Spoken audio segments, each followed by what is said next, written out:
Okay, good evening, everyone. Welcome to the fifth installment in the TUJ Philosophy Lecture Series. Just last week, we had the pleasure of hosting the fourth one, which went really well. And I'm glad to see that the interest is high this time around again. Today, I'm pleased to present you Professor Rein Raud from the Tallinn University in Estonia, who's here to talk on the notions of transience and difference. Transience as seen as Buddhist thought, and difference, or la différence, as seen in the work of Deleuze, Derrida, and most notably Heidegger. All this will be put in relation to the work of probably the most famous Japanese Buddhist scholar and monk, Dogen. And I'm really looking forward to see and to listen to Professor Rein's talk. I invite Professor Rein to take the stage, please. Oh, thank you, and very good evening to all of you. I'm happy to see you here in such large quantities. What you're going to hear about is still very much work in progress. I started rereading certain works for quite another goal, or for quite another topic in mind, and then I was struck at a certain moment by the similarity of the idea of impermanence in Buddhist philosophy and how difference has been thought of in more recent Western philosophy. And I decided to dig a little deeper, so I'm still doing it. And what I have dug out by now, or the little I have dug out by now, is what I would like to share with you today. We start with posing the problem, and we start with a certain walk that the German philosopher Gottfried Wilhelm Leibniz took together with his disciple and a couple of other courtiers. His disciple was Princess Sophia Charlotte, who later became the first queen of Prussia, and after whom the famous Charlottenburg castle or palace in Berlin has been named. But during that walk in the park, Leibniz expressed the idea that there are no two leaves of a tree which are exactly alike. What do you mean? Said one of the courtiers. I'm just like going and pick up two leaves which are exactly alike. And the poor man kept looking for hours and hours, and he did not find two leaves of any tree which would be exactly alike. So everybody else was already having dinner, and the man was still in park cursing Leibniz, no doubt, in his work. But this set Leibniz thinking through his famous postulate of identity. And he is credited with the thesis that identity is when two things are exactly alike. This is what identity is. And when we come to think of it, now there being no two different things which are exactly alike, the only thing that can be exactly alike to a thing is itself. When we think a little bit more, then we understand that things are in change, and something can be exactly alike to itself only at any given moment. At a very, very, even a brief span of time would still involve some quantum change or something. So in a moment of the present, in an immutable now, is the only place and time where identity can take place. Now, this poses another problem for us because it is in a contradiction with what Western philosophy has normally thought, or normally, or even our common sense until now normally tells us about how things are. We start to look at the world. We think of the world as if it is, or as if it were, composed of discrete, distinct things. And these things have properties. They may enter into relations with each other. This kind of metaphysics, you don't seem to disagree with it, but this kind of metaphysics has been traditionally the Western view on how the world is, and as we have just established, there is no place for the notion of identity there. An object cannot be identical even with itself over time because it's changing. So this view entails an idea that we call essentialism. We can only accommodate change in this ontology, saying that everything has some properties which are essential, which are of this thing, and it can change, but when it changes, then only those properties which are not essential to it are replaced by some other non-essential properties. But the problem remains, and another story illustrates it quite nicely. This is when the great Athenian Greek mythical hero Theseus got back from the island of Crete, where he had traditionally killed this monster called the Minotaur, the monster kept by the king Minos there, and so on. And he sailed back and released, Greek prisoners who were held, or Athenian prisoners who were held there, and victoriously came back to Athens. And then later, a certain Athenian businessman came to Theseus and said, "Are you going to sail anywhere in the nearest future? Or if not, may I maybe borrow your ships? I'd like to create a theme park from them." And Theseus says, "Well, if you get me like 30% of the profits," I'm making this up, then go ahead.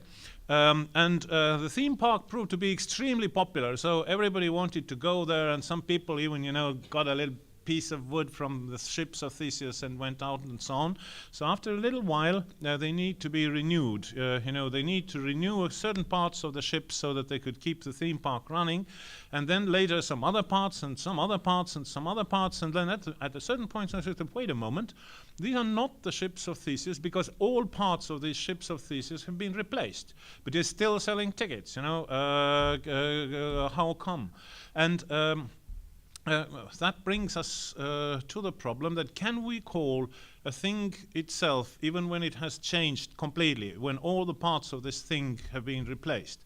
Think of yourselves. I think your body cells are normally replaced totally within the span of 8 years. So I am not the person now who I was 8 years ago, and I'm not the person who I was, and the person 8 years ago who I was not the person I was 16 years ago, and so on. This ontology seriously has a problem, something that needs to be taken care of, or something that needs to be explained if we want to think of the world in clear and distinct terms.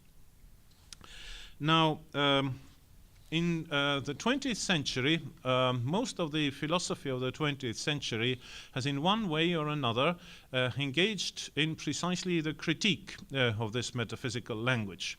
And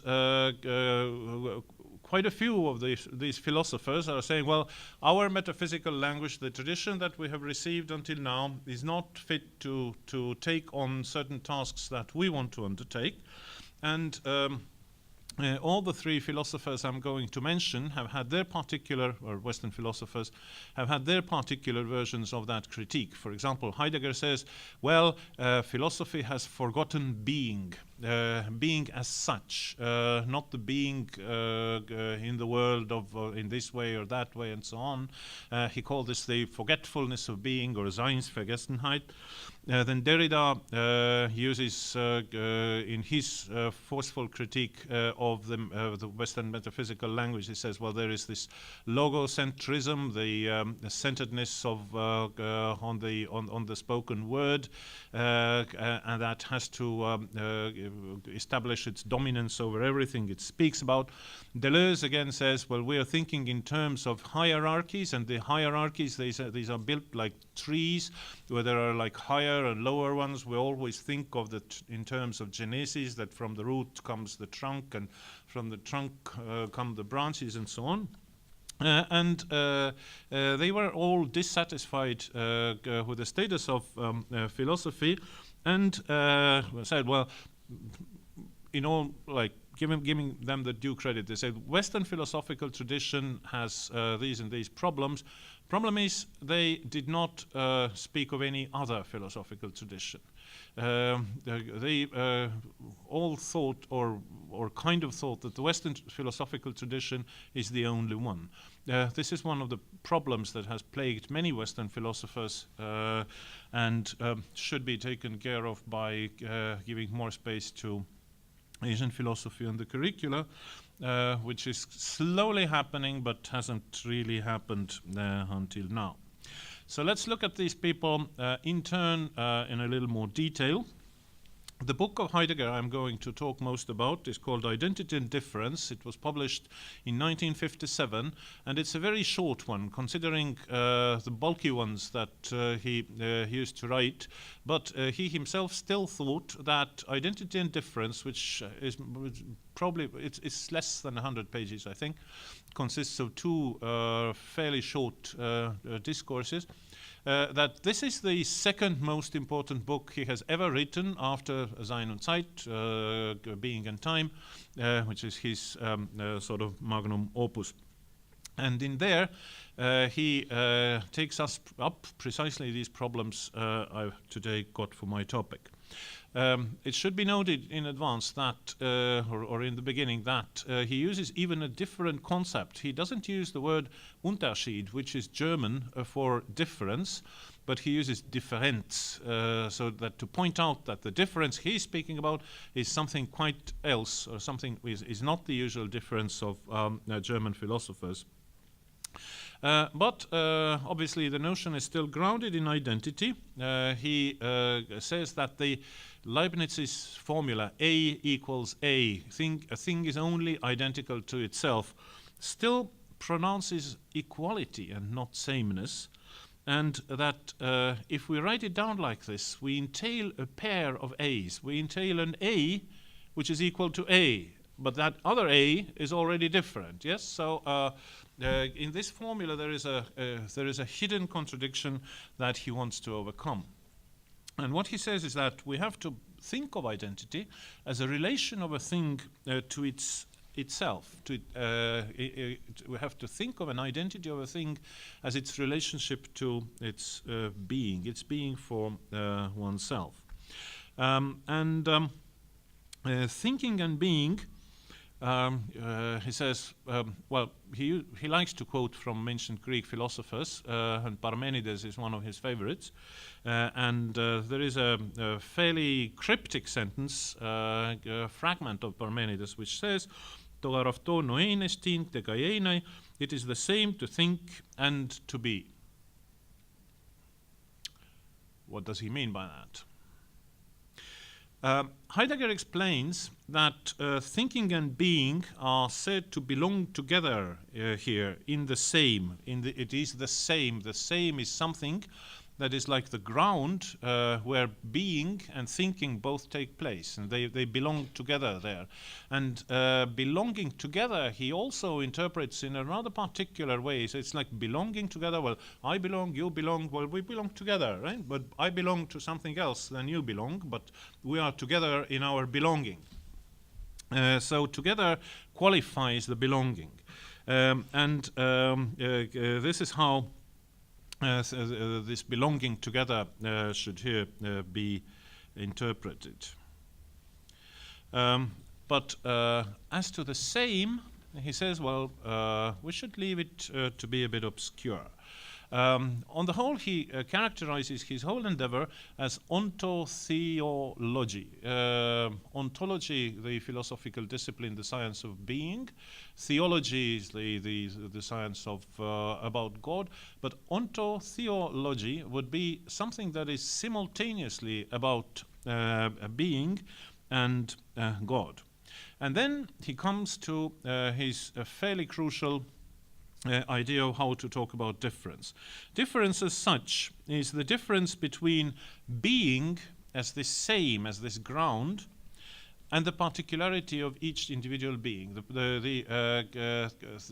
Each of us has a difference between what we are and our being. And this is the difference, that is the difference as such, that we should be talking about. The being of all beings is the ground, and this, he says, is the metaphysical notion of God.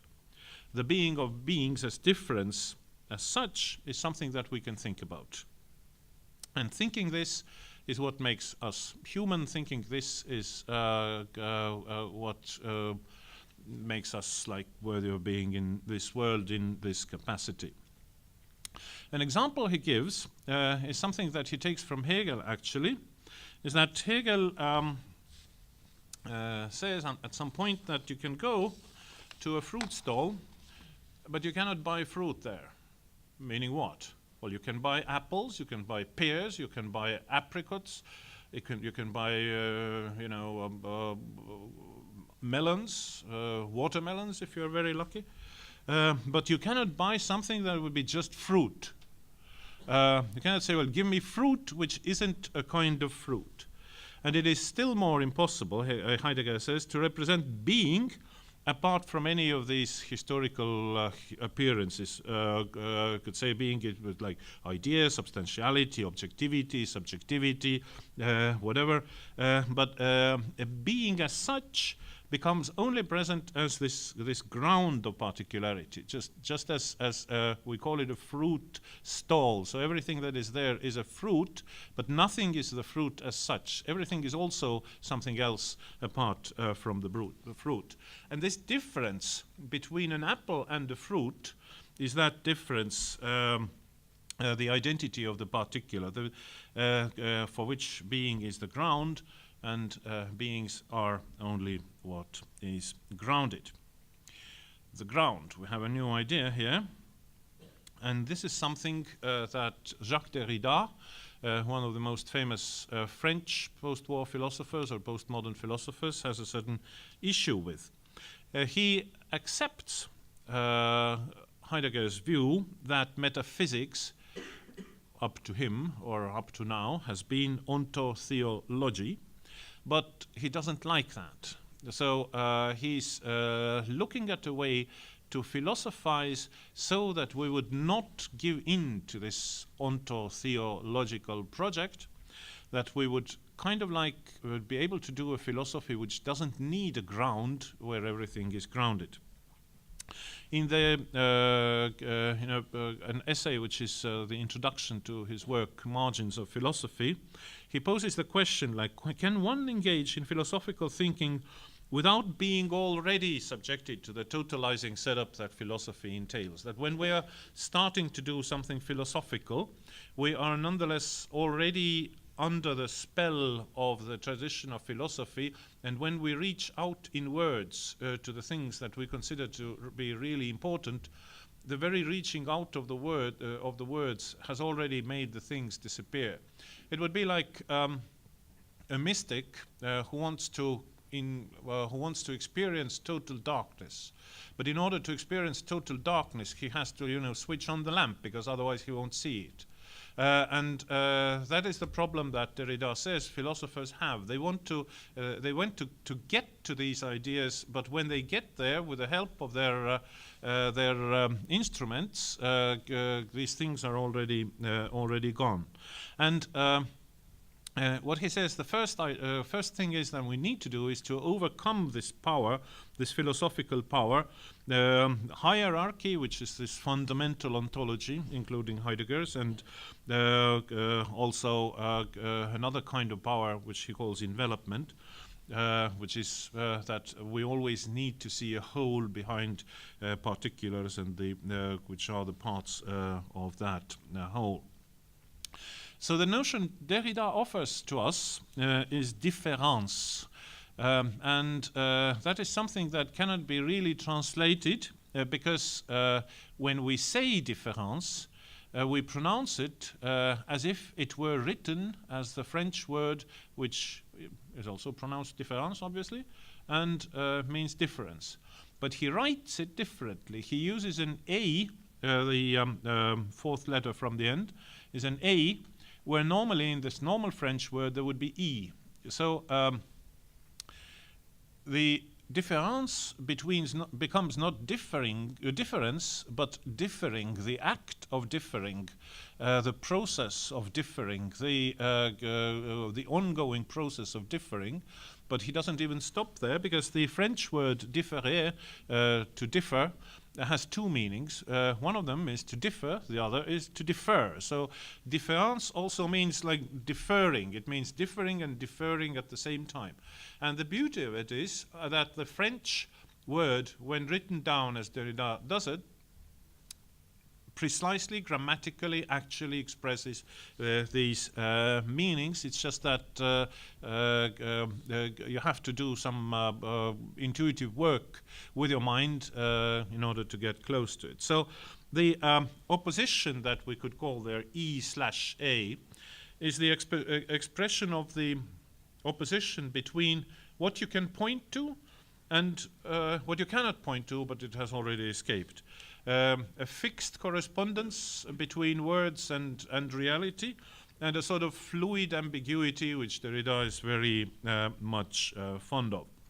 What he says is that whenever we try to conceptualize anything, it is inevitably ambiguous, irreducible, immediate, kind of unbeatable from the very beginning.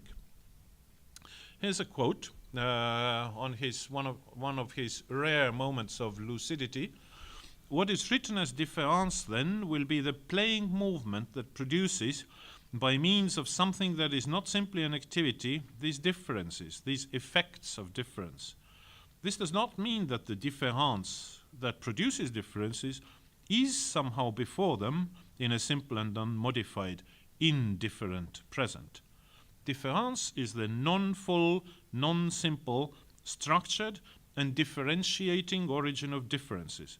Thus the name origin no longer suits it.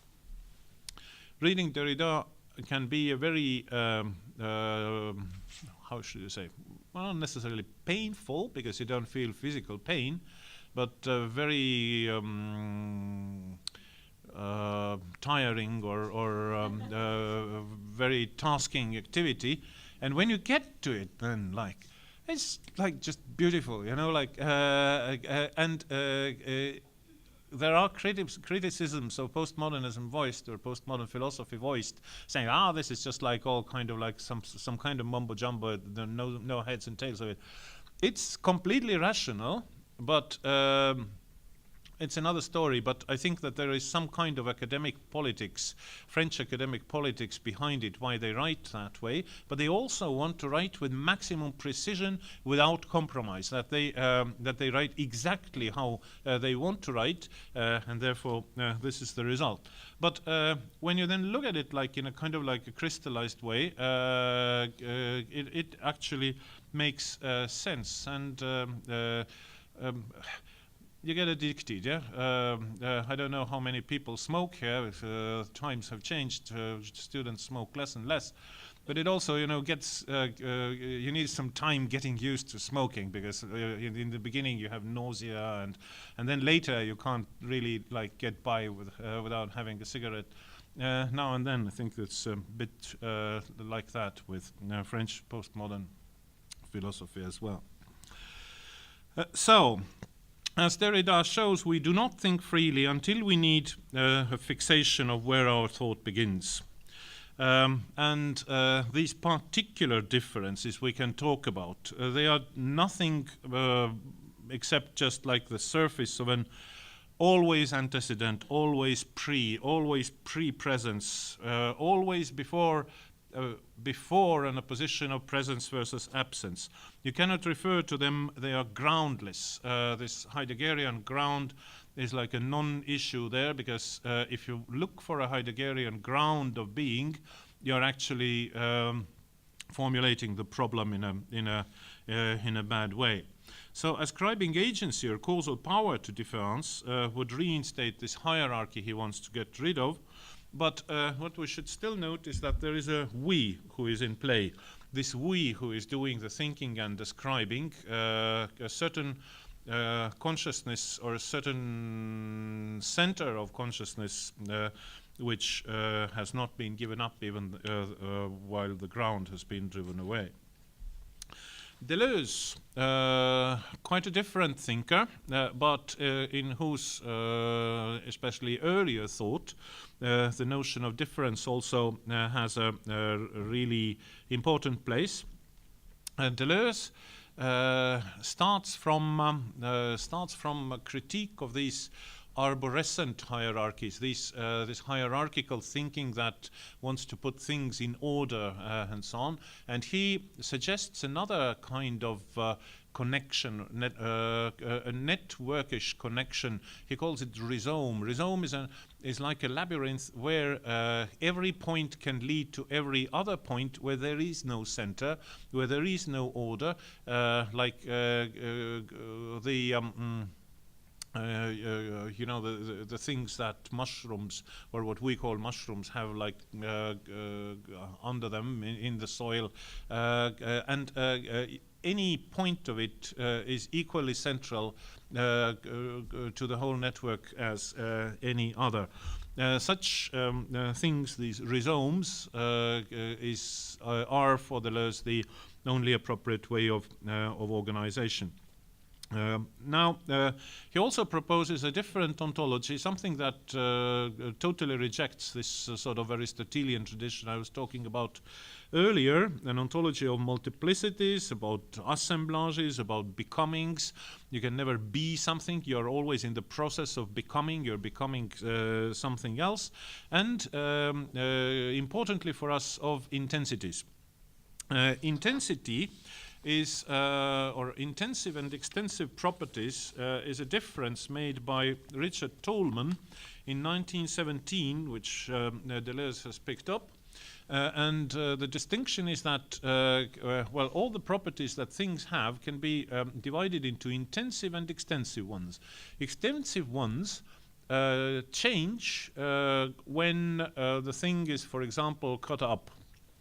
For example, if we take a pancake, then we cut it into half, then each half of the pancake will have half of the surface of the whole pancake. It will also have half of the mass, half of the weight of the whole pancake. But it will have the same taste, and it will have the same sort of consistency. It will,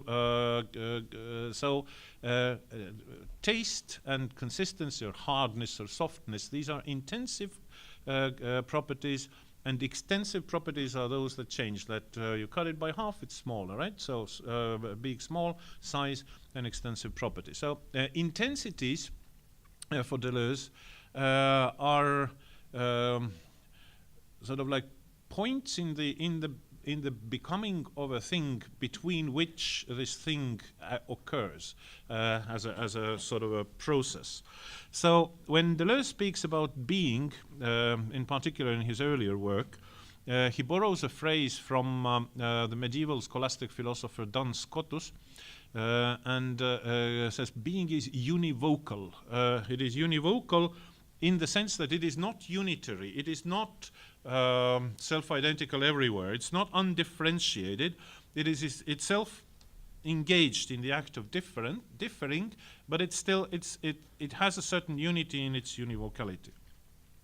Now, becoming individual, becoming something, presupposes something of a constitutive difference, a difference between intensities. Intensities which are both like of you, but that differ and that bring yourself into being.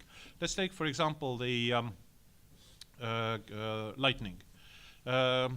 Lightning as a thing, as a momentarily occurring thing, is because the conditions of from where lightning strikes and to where lightning strikes, the temperature, electricity, or the physical conditions of these spots are different.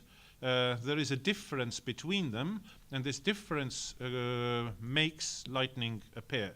The difference in intensities is what is constitutive of lightning. So lightning has a very short time span. Other things which have longer time spans nonetheless follow the same kind of process. Difference is behind everything, but behind difference there is nothing. Any identity is therefore temporary, and all these multiplicities, they're in constant change. Process is paradigmatic. Let's have a quote from Deleuze as well. The present difference is then no longer a difference drawn from a superficial repetition of moments in such a way as to sketch a depth without which the latter would not exist. Now it is this depth itself which develops itself for itself. Difference is no longer drawn from an elementary repetition, but is between the levels or degrees of a repetition, which is total and totalizing every time. It is displaced and disguised down from one level to another, each level including its own singularities or privileged points. Now, what we can infer from here is that difference for Deleuze in that book is the fundamental mode of being, and illusions of sameness, illusions of ground, are distortions which representation forms for us. But even if we agree with this, we may ask if there is a difference between a difference for itself or a difference for other differences and the difference for us, which is being distorted by these representations. Because if there are representations, they are representations for us, and they are representations of these differences for us. Are these differences then somehow less real? Is the question, I think, with which Deleuze leaves us at that point. Now, moving from these Western thinkers in the direction of Asian thinkers, I would like to do some or formulate some interim conclusions. The difference as such is, by all these three authors who look at it quite differently, being thought of as what lies behind the multiplicity of particulars, behind all these individual things, individual minds, and so on. Heidegger postulates a metaphysical God, a ground, but from there, with Derrida, we move away toward the groundlessness of this difference, this sort of total pre-oppositional difference. And from identity as the being for oneself, with Deleuze we move away to the individuating difference that creates these tensions of identity, intensities that make particular beings to be. However, in all cases, we also have an observing subject who is somehow still in the center of this construction and doesn't want to go away, who is kind of like in a state of constancy, even though everything else is in flux and everything else is consists of differences and so on. There is somebody who observes these differences and somebody who wants to reach out to it, well, the philosopher. However, we can also look at something that we can call a quite different metaphysical language. I'm just like very widely and with extreme simplification bringing together certain features that Asian worldviews have, in particular Buddhist, Chinese, and by Chinese I don't mean Confucian, but more perhaps the Lao Zhuang tradition, or what is normally called Taoism in the West, and also the Shinto ontology in Japan. That we do not need to engage in sophisticated discussions that would brings us to postulations of impermanence or transience. This is a given. We all realize from the very beginning that this is how the world is. And also there is a certain shift away from the sort of self-being, the individuality or a given individuality of things, to causal chains. Everything has come into being because of lots of causes. These causes themselves have come into being because of lots of causes, and so on. So we have we are constantly on the intersections of causal chains. So fluid entities are primary, and fixed entities or objects with which Western ontology wants to start, they are like secondary. These are something like we extract from reality. I don't know how many of you speak or understand Japanese, but whenever you go into a metro station, it says something like Shibuya yuki o tochaku itashimasu. Shibuya yuki is a verb. It means going to Shibuya, the process of going to Shibuya. It refers to the train. And tochaku, which is arrival, is a noun that is kind of like a mental moment that we are presented with. So here we have a language which uses verbs in order to designate things or objects, and which uses nouns in order to designate processes or mental moments. The very way of thinking reality is even in such sort of like very easy day-to-day realities observably different than how, for example, Western languages operate. Now, we are going to start this with the Indian philosopher Nagarjuna. Nagarjuna, who was living somewhere from the 2nd to 3rd century, we don't really know. And he had a goal to refute all essentialist discourse. Some Indians had inherited some Brahmanist or some Hindu traditional ways of thinking, which were a little bit closer to European ones than to the Buddhism of that we know. And Nagarjuna took it upon himself to refute all kinds of that, logically, rationally, and mercilessly. He's got a few writings. The one that he does that is in the most systematic way is called Mula Madhyama Kakarika, and has been translated into English repeatedly. He has there certain chapters where he also discusses the notion of difference in the context of binary oppositions, in the context of essences, in the context of relations between things. And here you have a taste of what reading Nagarjuna would be like. A different thing depends on a different thing for its difference. Without a different thing wouldn't be different. It's not tenable for that which depends on something else to be different from it. If a different thing were different from a different thing without a different thing could exist. But without that different thing does not exist. It follows that it doesn't exist. Difference is not in a different thing, nor is it in a non-different thing.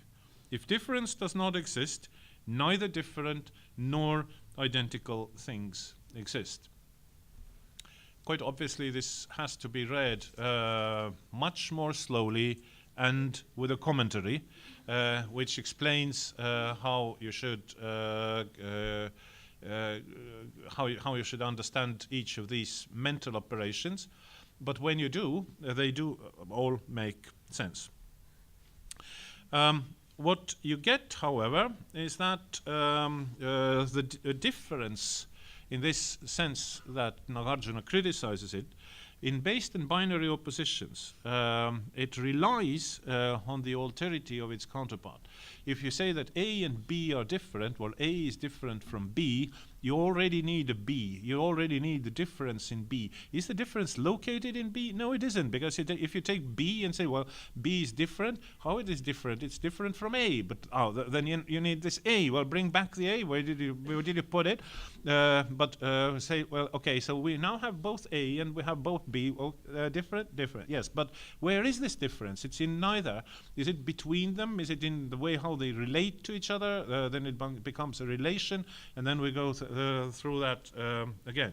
The same, however, applies also to identity statements, saying, well, if A is different, identical to A, so what you need this other A to say that it is identical to it.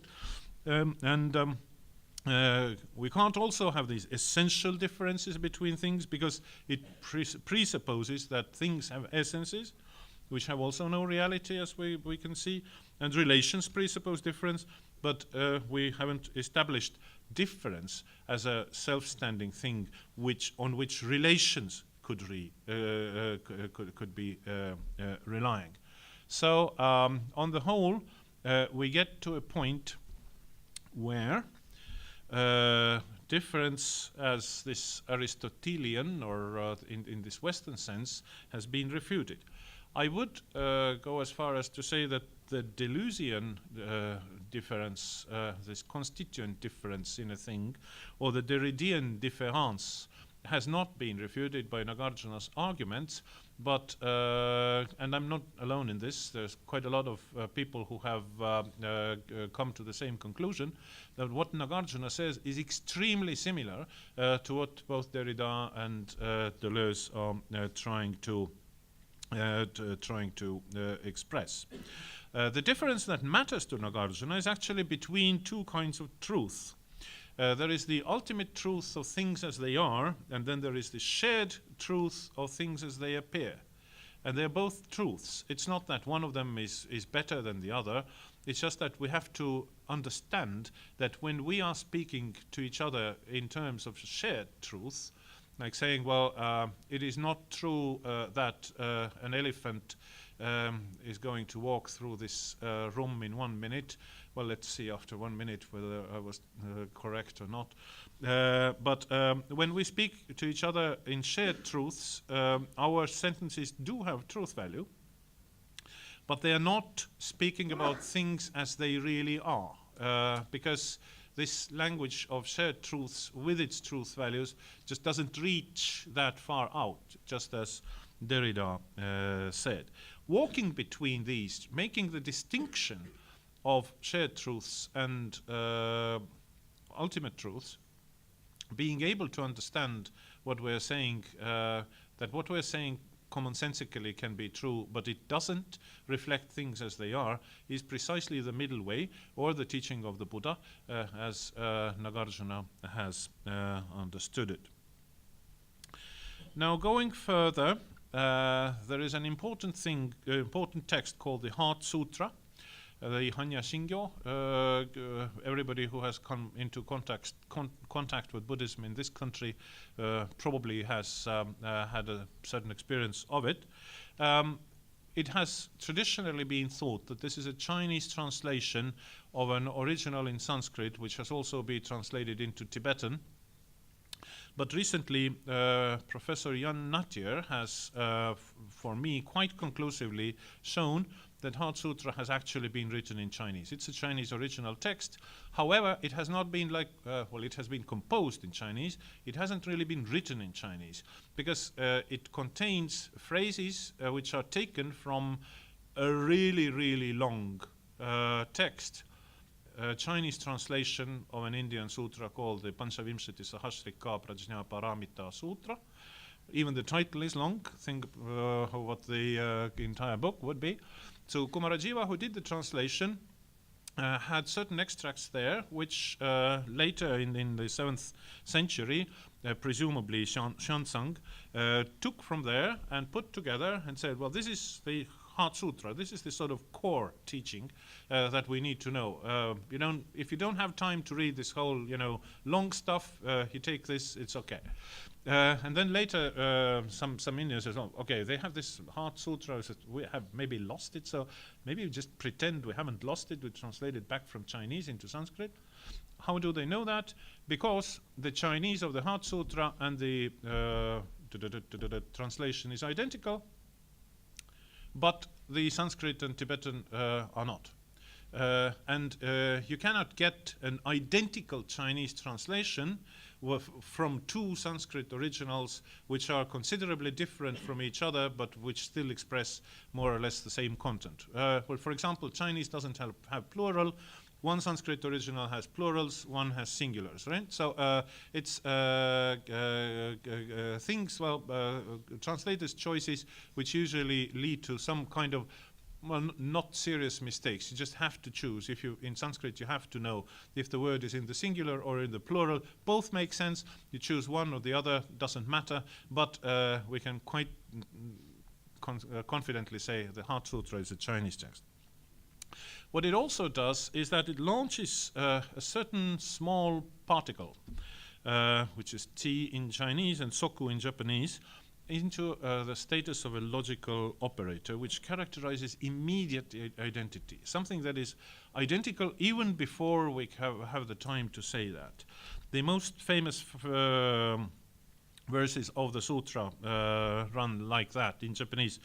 Shiki fui ku, ku fui shiki, shiki sokudze ku, ku sokudze shiki. Form is not different from emptiness. Emptiness is not different from form. Form precisely is emptiness. It's not enough to say form is emptiness, because form is emptiness, then the operator is separates form, or the way how things appear to us, or matter, and emptiness, their sort of ultimate lack of self-nature. But you put this precisely there, and then how matter appears, how the world appears to us, and its ultimate nature of lack of self-being, its groundlessness, become the same thing even before we have been able to actually formulate it.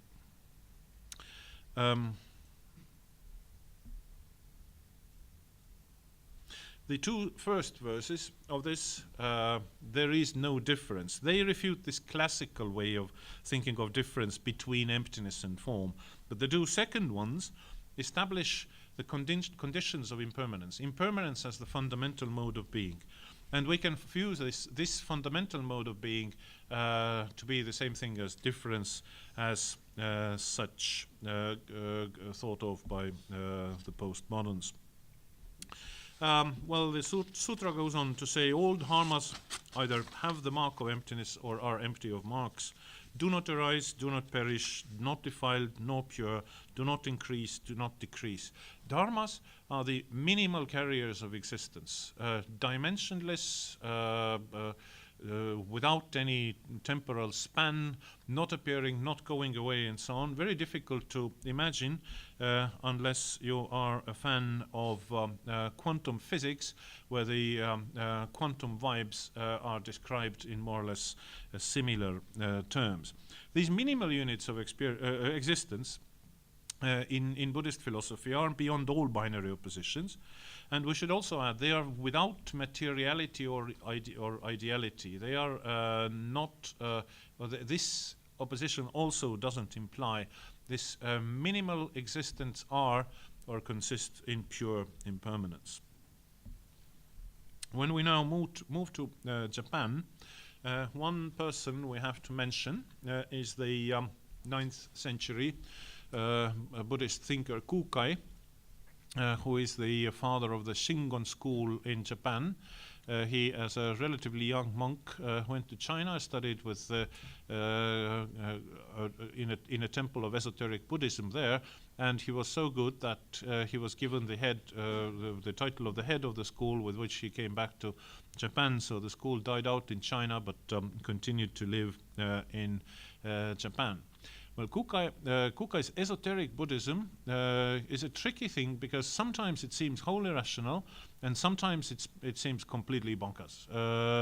He is speaking about the whole universe being a certain level, and invisibly the highest level of the body of the Buddha, and it is constantly engaged in speaking, in telling things to us. The entire universe is telling, is actually communicating to us, and this is, and it's very interesting when he says how this actually takes place, because of differences.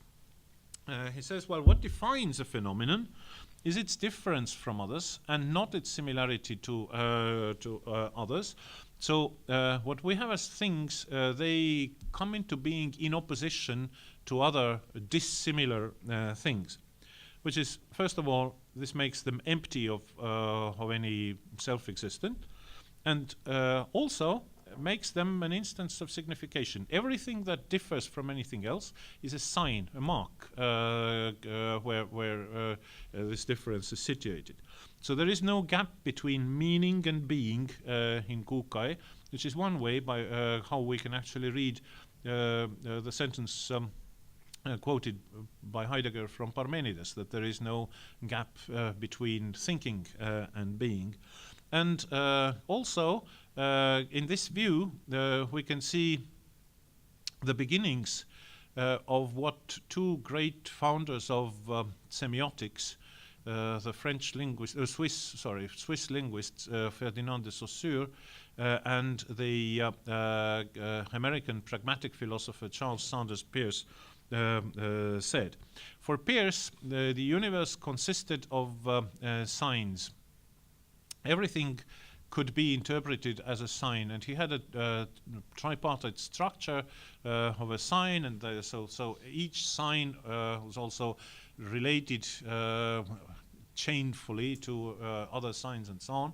And he had a very complicated system of cataloging what kind of signs there are and so on. So he saw the universe as a totality of signs. Saussure, on the other hand, said language consists of only differences. There are nothing but differences in language. So as we can see, the Koo Chi's view that the universe consists of signs, and signs are all differences, is kind of something that brings Peirce and Saussure together here. Finally, we are going to have a brief look at the philosophy of Dogen, as promised.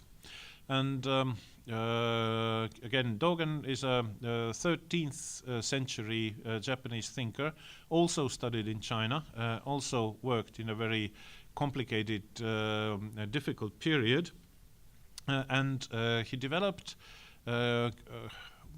what to me seems a very rational and interesting system of the philosophy, which makes perfect sense and also can function as a legitimization of his own Buddhist practice. So the work in which he did it, the Shobo Genzo, is also notoriously difficult to read, and some of the parts are philosophically more important than others, but in some of these others he also makes like a casual observation of some kind, which kind of changes the way that you read some other part. So this is just a very brief summary, and I have to warn you that I read Dogen differently from many other readers of Dogen, well, I think that not only is my interpretation legitimate, but it is also kind of like makes some of these difficult places easier to understand. First of all, Dogen says what we consider as things, that these are like configurations of dharmas. Well, we have just established that dharmas, these elementary existence, they do not have a temporal span, they do not have dimensions, they are beyond opposition. So how do things become of them? Well, what we observe as things, they are the ways of how these dharmas relate or are situated to each other. You know that the Ise shrine is being rebuilt every 20 years, and they still consider it to be the same shrine. They take the house down, they rebuilt another one exactly according to the same blueprints, and they say it's the same house. So how come the same house? The logs are not the same. Well, haven't you heard the story about Theseus' ships? They said, yeah, but that doesn't matter, because the thing is not the logs. The thing is how these logs stand to each other. And our present shrine of Ise is actually more similar to the shrine of Ise when it was first built, how many centuries ago. Because how? Because it was also built of new wood, and this is also built of new wood. So they are more similar to each other than they would be if we would have kept this original house, where it would have like logs, which are like several centuries old. So what we refer to as things are not things themselves, not some kind of materiality, but these recipes of how these elementary existence are being put together. So, but anyhow, even those configurations, they also exist only momentarily, because some change always occurs. Everything is different on the next moment. What we see things in their continuity is only available to the mind, only available to, the paradigmatic case of what the mind is ours, with the consciousness, because it's easiest to explain. We, with our consciousness, we observe these changes and so on. That's a little bit like film or television, where then on the television set, at any particular moment, there is only one dot which has light, yeah, and it moves around on the screen with such speed that for our eyes it presents these representations. Or the films, well, you used to have films which showed 24 these frames of film on the screen in 1 second, and our eye was unable to register and saw it like a continuity, as if there would be really moving images on the screen, which is of course nonsense. So reality for Dogen is another quick succession of these dharma configurations to which we can refer as things, and it's available to the mind. And all these configurations, they are produced by causes. There are causal chains which bring them to be what they are. And we too are determined by a great number of causal things which have brought us to exactly this very moment. But there is one thing in which being a human is better than not being a human. This is because we are able to overcome our determinations. We are able to kind of shed them off. Like if I am hungry and I'm sitting at a table, I'm really very hungry, and there is this, nice cake, and I'm alone, and actually I'm supposed to wait till everybody else comes, but I'm so hungry, I'm just like going to eat it. This is what I would do if I'm following my biological determinations. But I'm overcoming them. I'm waiting for all the others, even if they're bloody 5 minutes late, and I have been like waiting here 5 minutes. But then I'm overcoming my determinations, which would say, "Where were you?" And I'm telling, "Good evening, have a seat, please." So this is what human beings can do, and this in the most cardinal way, to overcome all the determinations that have put us in this place and are keeping us in this place, and are prompting us to see the world in a certain way. Overcome them. The best way to do it, the most cardinal, most radical way, is praxis, meditation.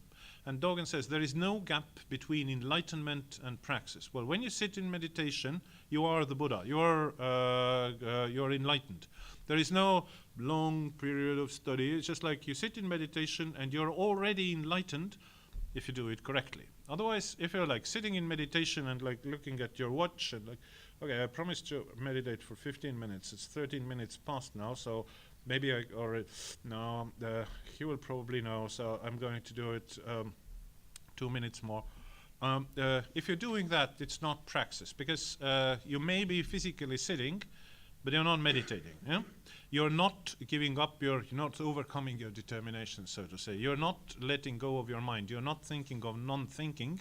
You're not letting go of what brings you to that very particular moment.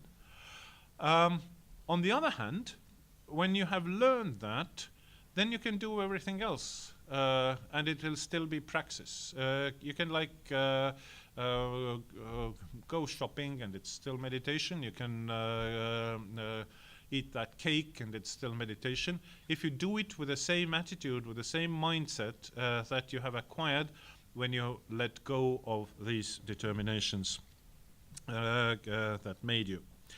Now, where does the concept of difference and transience come in? This is the idea of Buddha nature. This is the way, or this fundamental mode of being that we have to, that our mind should adjust itself to, that it should that attune itself to. And Buddha nature is a theory that most Mahayana Buddhist schools have, which says that every sentient being already has a Buddha nature. Like we have a seed of enlightenment with us, within us. This is what makes it possible to achieve enlightenment in theory, is that we have this Buddha nature, which we kind of like, we are all essentially or basically Buddhas. We just have to get rid of the dust, everything that that is on it, and let it shine, you know. Go on. Dogen says, well, has his particular way of reading other people's texts. It's like when in English I say, time flies like an arrow. You all understand what I mean. That there are these little insects called time flies, and they all like this piece of weaponry very much. Yeah? This is how Dogen reads everything else, so that it is grammatically correct, but not what these people meant. And he derives his concepts of his philosophical ideas from such readings of Chinese texts. And also when he reads a quote which says something about Buddha nature, he says Buddha nature is what, not what entities have, but it is how they are. Any particular being, the way how beings are is what is Buddha nature. This groundlessness, this immediacy, this dynamic being, this irreducibility of the dynamism in being. And that being is only accessible through one's very particularity. There is no difference between being as ground, as in Heidegger, and my being myself at this very moment. This unrepeatable momentary present is the only point of access to what is Buddha nature. The impermanence, the transience, the difference of every second, of every next state from what was there before. So, a few words to conclude. As we have seen, the Western philosophical discourse of difference has kind of gotten over or abandoned the received view and wants to see difference as a generative mode of being, something that constitutes particulars, something that lets them come into being. While Asian philosophical discourse has traditionally tried to eschew this difference in this classical Western or Aristotelian sense altogether. However, the idea of transience, the idea of everything changing, everything being different at each moment, is very close to the postmodern idea of difference, in that it provides a solution to this essentialist predicament, the inability to accommodate change, transformations, and vagueness. But what is the difference between them is that the postmodern discourse is still very much anchored in the kind of like stability of the I, the stability of the observer, the stability of the philosopher who does the thinking, while this too is an obstacle for the Asian thought, that you have to let that go too. You have to overcome these determinations too, which make it necessary for you to watch or observe difference from the point where you're actually situated.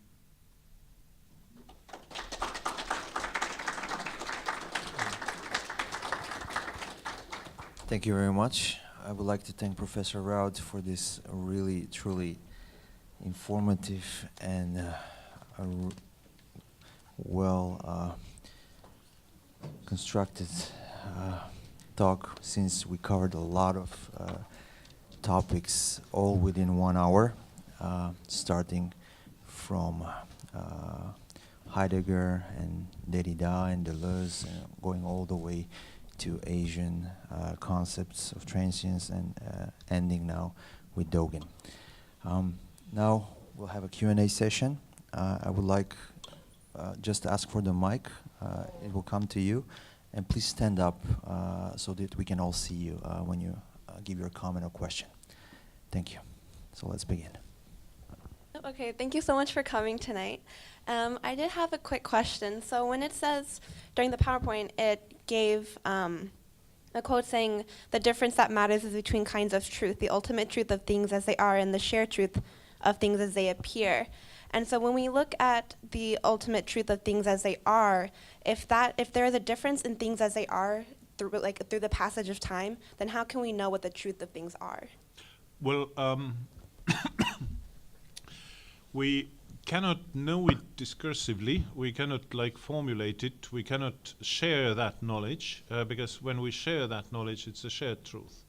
But what most Buddhist schools after Nagarjuna would be saying is that we can intuit it, that we can we cannot think it or think it in a way that we put it down in words, but we can. I wouldn't say feel it, because feeling is also something that you can classify, like we have these kinds of feeling, that kind of feeling, and so on. But we can access it in a state of mind which, for example, Dogen propagates.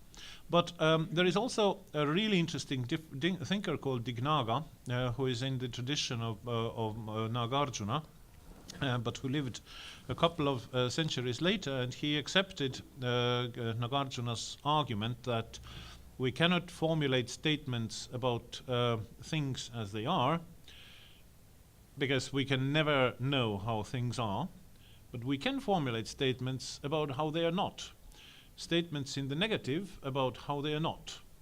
And we can say, we cannot say that that this is a, I don't know, this is a microphone, so that the word microphone would describe this thing entirely, but we can say that it is not the case that this is not a microphone.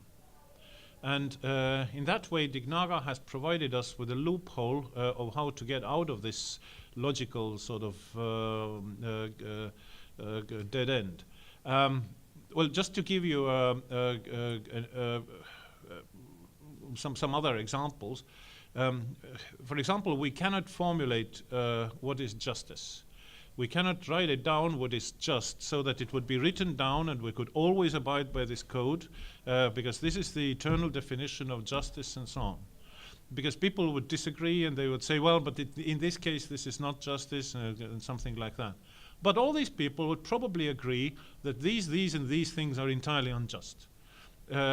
Injustice is easy to describe, while justice cannot be formulated. This is a Dignagian approach.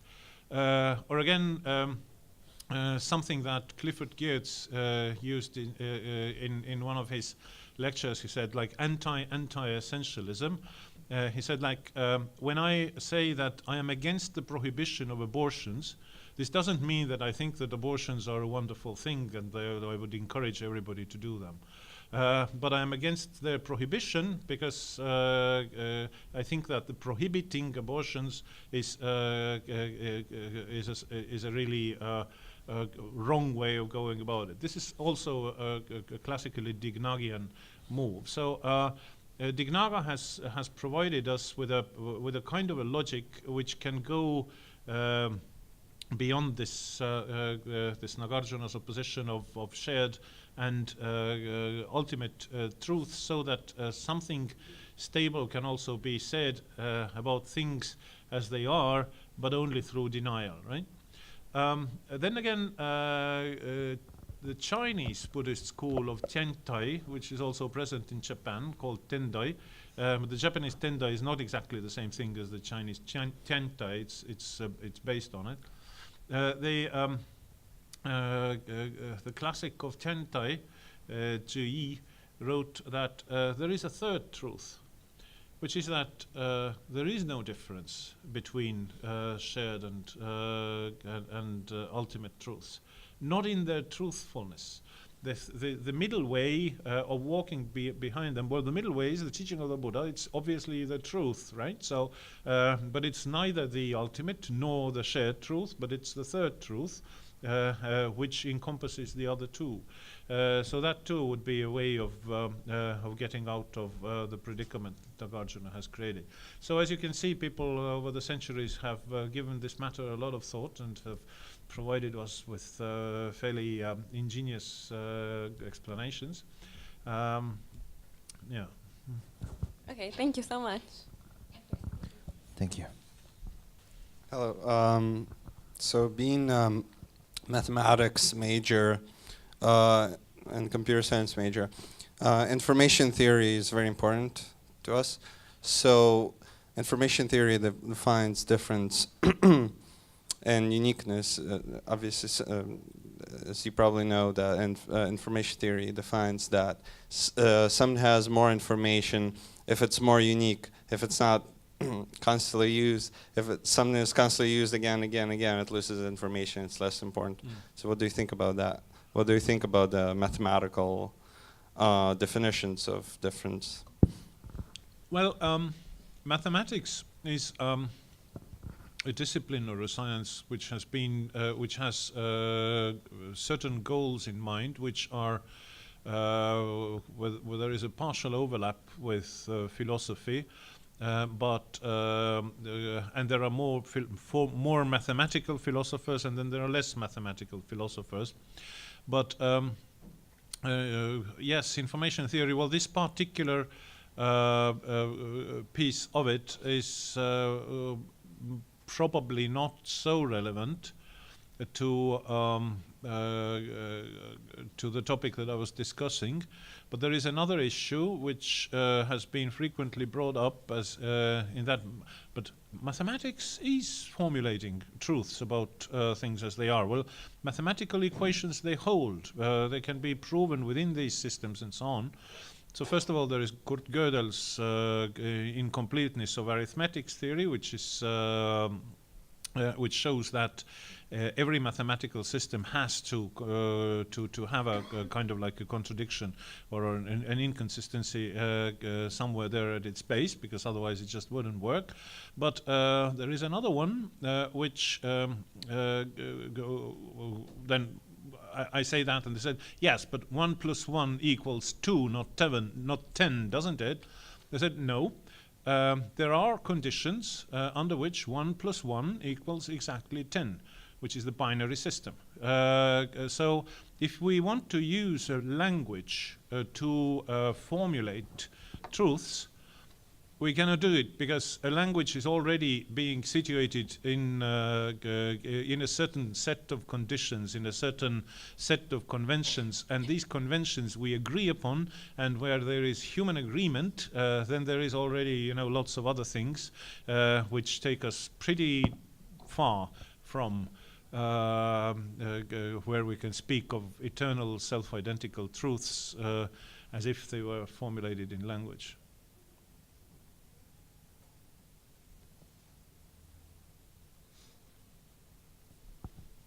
Other questions, comments? Yes. Thank you. Thank you for your presentation. You brought up that little story about the little fruit stand, the fruit market, where they don't sell fruit; they sell apples, pears, apricots, watermelons if you're lucky. But how do we then get around? Because fruits are grounded on the base that the apples, all of the things that are sold there, they're grounded in the fact that they're all fruits, and that's why they call it fruit stand. So how do you get around this whole situation? Do you call it, instead of a fruit stand, an apple, watermelon, apricot stand, and just list everything off, or is there another way to work our way around it? Well, it's a very good question. I mean, it's Hegel's example, which Heidegger uses to comment on that. The groundedness in the being, in a kind of like a most fundamental universal category is what unites everyone, but this category itself is empty outside of its being the ground. But we can take another approach. We can say that if I'm going to sell tomatoes also in that place, then somebody would come and say, why are these tomatoes here? They're not fruit. Then again, if I would put strawberries there, then strawberries are technically not fruit, but probably nobody would notice. Yeah, and then I would say that, well, it all comes down to our own classifications. It comes down to the taxonomies that we have built, to these sort of hierarchies. But when we look at these things directly, then, well, in our direct experience of their particularity in this very moment, then the idea of fruit kind of goes away. We don't need it.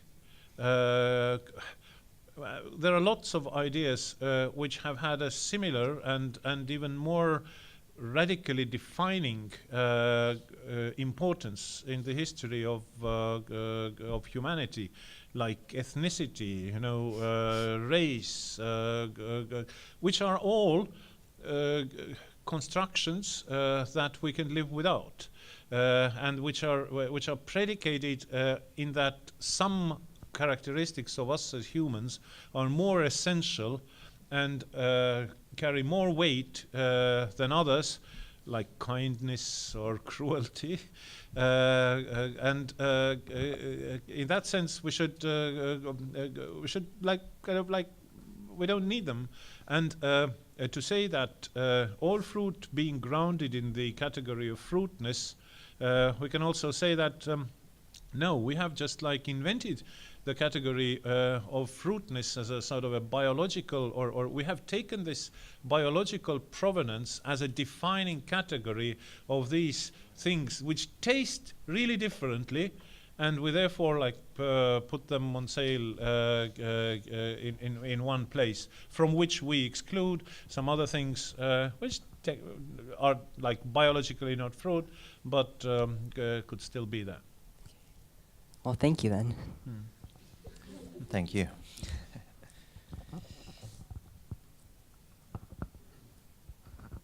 Okay, so in Buddhism, you're often told that you are trapping yourself in language.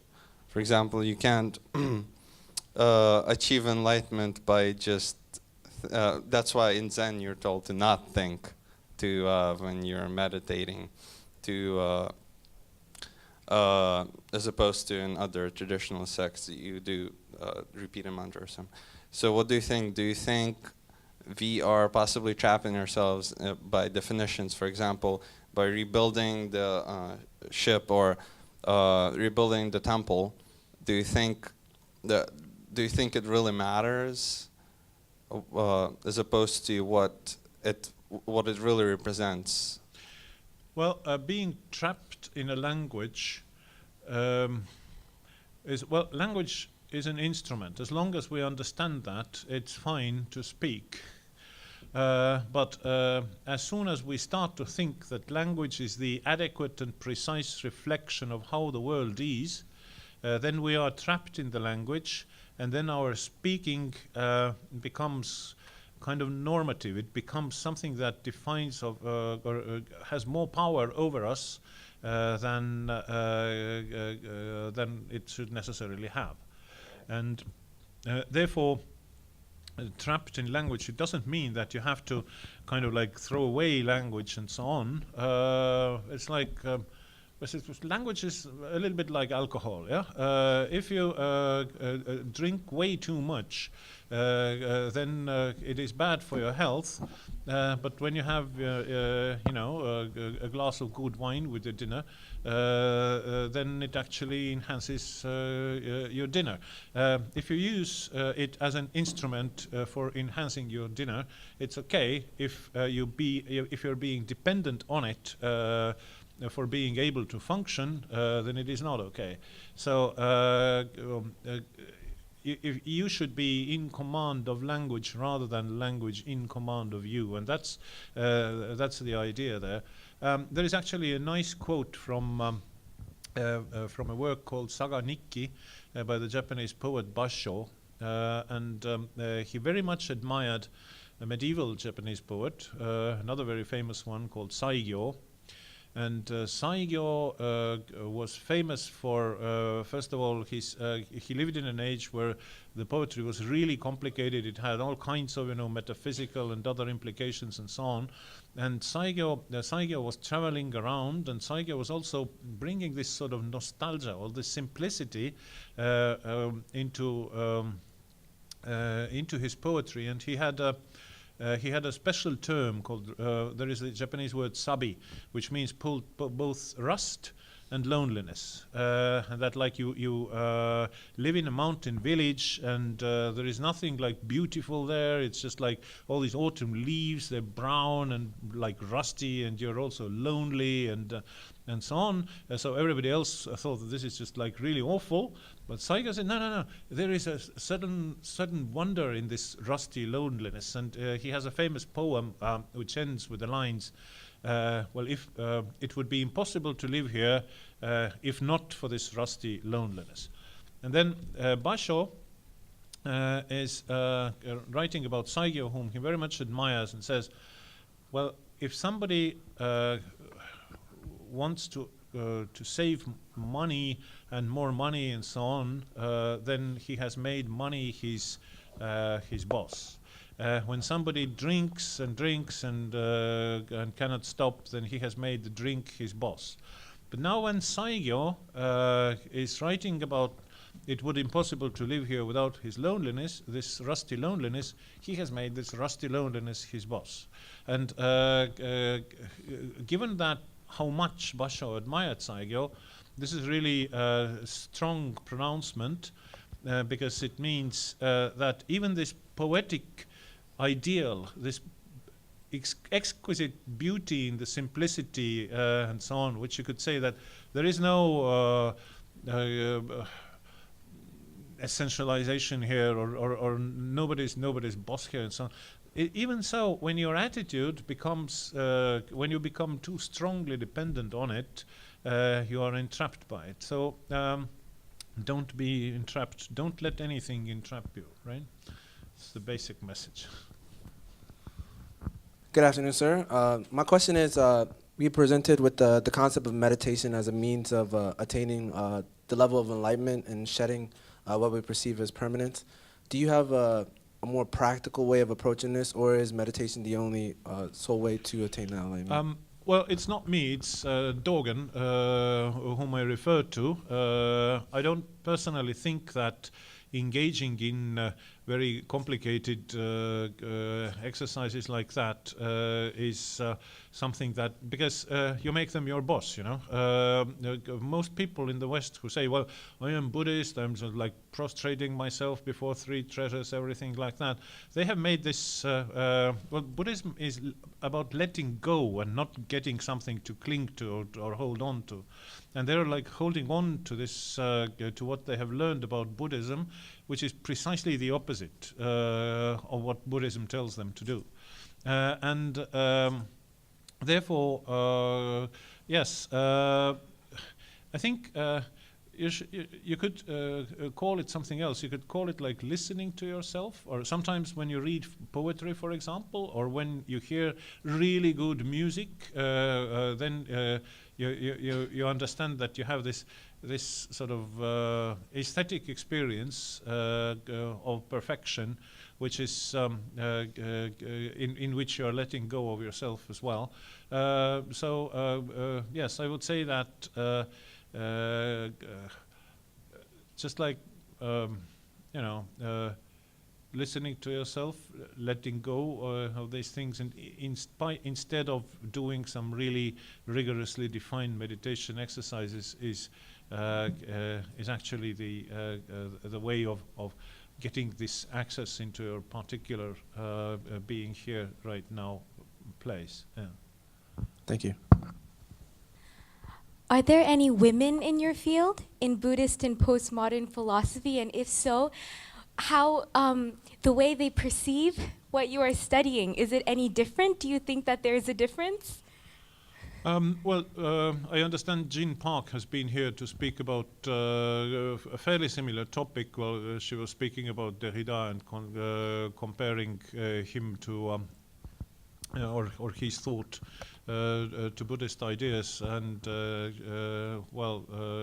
she's a notable woman scholar, and there are others, but I don't see how the gender makes the difference here, except